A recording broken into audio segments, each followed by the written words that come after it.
The next episode will be on July 29th, and I will achieve it. Oh, yes, I will achieve it. I did not achieve it. Not even close. July unraveled pretty quick. Originally, the plan was to go in, make a few fixes to the robot, texture and rig them with ACS, and be done.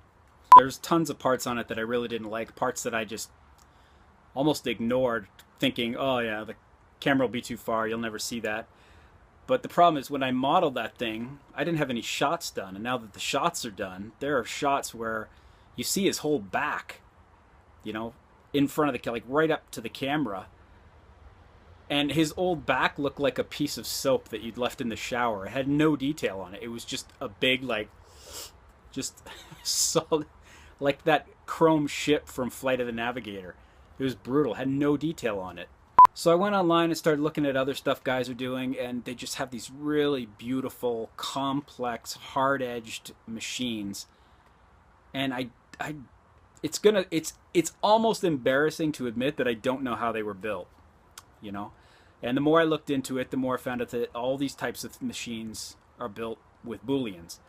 And boolean modeling is just like taking pieces and cutting pieces out of other pieces to make complex pieces.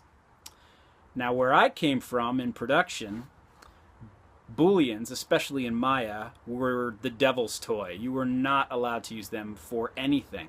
Well, I only used a boolean ever once on one shot in Bubble Guppies. Yeah, so everything that I've ever had to make has had to be all quads and subdivided, because 9 times out of 10 those things have to be deformed, and you cannot deformed geometry that is all booleaned up. But for mechs you can, and I don't know why I didn't think of this. Probably because I'm just awesome like that. So that Sunday was sad because I realized after modeling and modeling for years and years, there's just tons of stuff I don't know. I started looking for some tutorials on good mech hard surface modeling tutorials, and I looked around for a few, and then I hit the jackpot.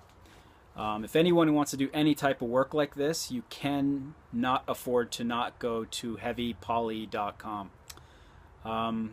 There's a bunch of tutorials on there that have pretty much changed everything for me. Things that I didn't know. It's weird. I knew different tools, but seeing the workflow of someone who knows how to use them was pretty incredible.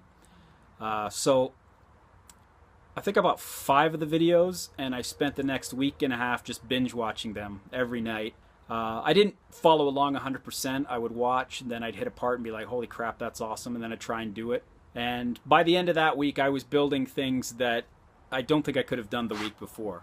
Just simple things, just little doodads with lots of cuts and pieces missing out of them, and little like things that would be really difficult to model the way that I was modeling before. So yeah, if you need to learn how to, holy it's hot in here.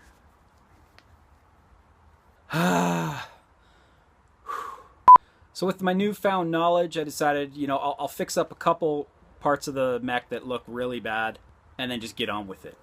And so I fixed the feet, because the feet were the thing that bugged me probably the most on the whole thing. There were so many problems. Oh my god, my glasses are fogging up. There were so many problems with the original model. In designing him the first time, I thought I'd be real clever, and I was so clever, I in fact was able to design an ankle that is completely unfunctional. I separated 2 axes of movement on the foot. So on the old design, he could pivot his foot this way, right? But this motion was up at the knee, which is about the stupidest thing you can do. The mouth plate sucked because it was just floating there in space, and when it opens up, it's just floating. How's it held on?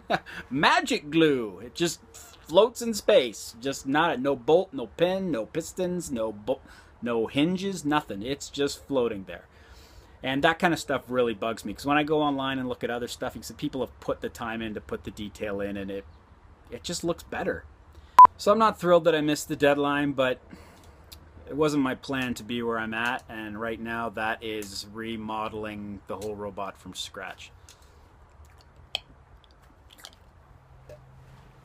I find the best way to do stuff is to just completely do it and think it's awesome, put at least a couple hundred hours into it and then just scrap it and start again. Otherwise, you don't learn nothing.